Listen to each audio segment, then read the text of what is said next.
2026 ഫെബ്രുവരി 15-ാം തീയതിയാണ് മഹാശിവരാത്രി വരുന്നത്.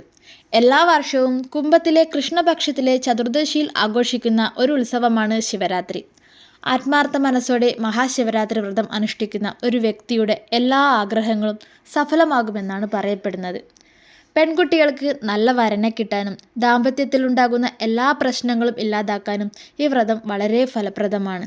ശിവരാത്രി ദിവസം ഭക്ഷണവും രാത്രിയിലെ ഉറക്കവും ഒഴിവാക്കി ശിവഭജനം ചെയ്യണം.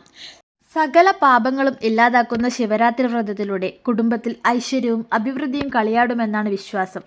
ദമ്പതികൾ ഒന്നിച്ചനുഷ്ഠിക്കുന്നത് അത്യുത്തമമാണ്.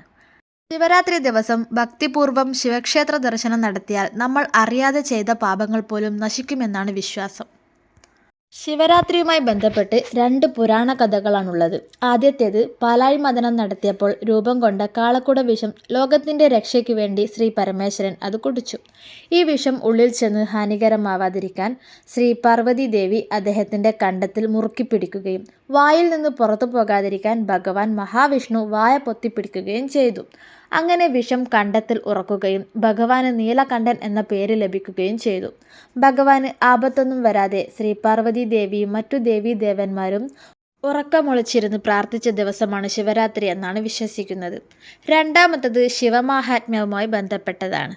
ബ്രഹ്മാവും മഹാവിഷ്ണുവുമായി ബന്ധപ്പെടുത്തിയതാണ് ആ കഥ.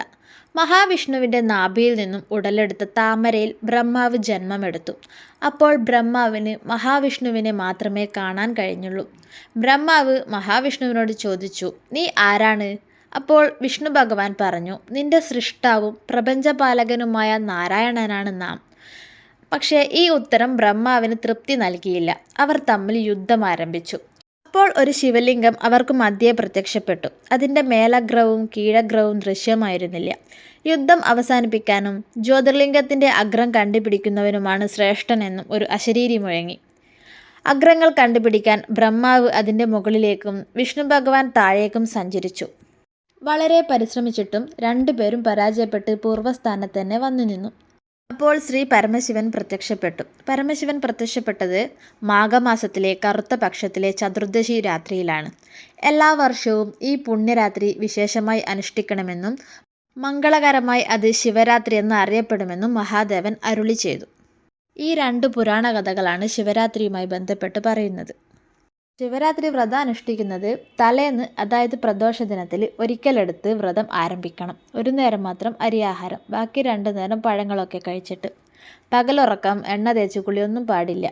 ശിവരാത്രി നാളിൽ അതിരാവിലെ ഉണർന്ന് ബ്രാഹ്മമുഹൂർത്തത്തിൽ എഴുന്നേറ്റിട്ട് ശരീരശുദ്ധി വരുത്തി ഓം നമഃശിവായ ജപിച്ച് ഭസ്മധാരണം നടത്തിയ ശേഷം ശിവക്ഷേത്ര ദർശനം നടത്തി കൂവളത്തില സമർപ്പിച്ചാൽ അത്യുത്തമമാണ്. ശിവരാത്രി ദിനത്തിൽ പൂർണ്ണ ഉപവാസമാണ്. അതിന് സാധിക്കാത്തവർ ക്ഷേത്രത്തിൽ നിന്നുള്ള നേദ്യമോ കരിക്കിൻ വെള്ളമോ പഴമോ കഴിക്കാവുന്നതാണ്. കഴിയാവുന്ന തവണയും പഞ്ചാക്ഷരി മന്ത്രം ജപിക്കണം. ഓം നമഃശിവായ. ക്ഷേത്രത്തിലോ വീട്ടിലോ എവിടെയായാലും ഓം നമഃശിവായ ഓരോ തവണ ചൊല്ലുമ്പോഴും അത് ഭഗവാനിലേക്ക് അർപ്പിച്ചുകൊണ്ട് ചൊല്ലുക. രാത്രി പൂർണ്ണമായി ഉറക്കമുളച്ച് വേണം ശിവരാത്രി വ്രതം അനുഷ്ഠിക്കാൻ. ടിവിയോ ഫോണോ നോക്കി സമയം കളയാതെ പഞ്ചാക്ഷരി മന്ത്രമായ ഓം നമഃശിവായ മാത്രം ജപിച്ചുകൊണ്ടേയിരിക്കുക.